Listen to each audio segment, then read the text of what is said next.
यह कहानी है उस प्रेम की जो जंगल के नियमों से परे था।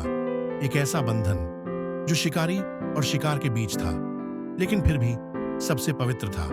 गहरे जंगल में, जहां सूरज की किरणें पेड़ों की शाखाओं से छनकर आती थीं, हरियाली से घिरा एक सुंदर संसार था। नदी कलकल बह रही थी, पक्षी गीत गा रहे थे। इसी जंगल में रहता था एक शक्तिशाली बाघ, वीर, और एक नाजुक लेकिन हिम्मती हिरणी, रूहानी। वे एक दूसरे के लिए नहीं बने थे, लेकिन कुदरत ने उनकी कहानी कुछ और ही लिखी थी। एक दिन जब रूहानी नदी किनारे पानी पी रही थी, अचानक झाड़ियों में हलचल हुई। वह सहम गई। उसने सिर उठाया और सामने देखा।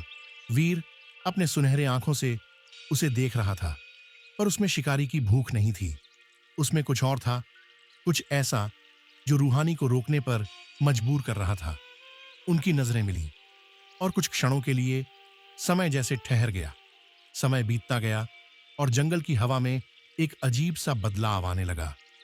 वीर कभी रूहानी को नुकसान नहीं पहुंचाता, बल्कि उसकी हिफाजत करता। रूहानी भी वीर की जरूरतों को समझने लगी।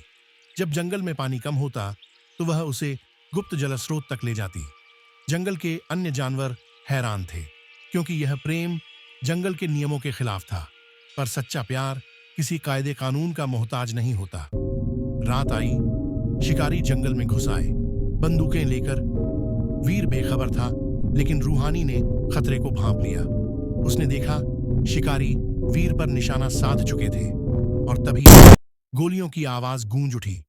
रूहानी दौड़ी पूरी ताकत से और वीर के सामने आकर खड़ी हो गई। गोली चली और उसकी नाजुक देह जमीन पर गिर पड़ी। वीर की दहाड़ से जंगल कांप उठा। उसकी आंखें आग जैसी जल उठी। उसने शिकारियों को भगा दिया, पर जब वह लौटा, रूहानी जमीन पर पड़ी थी।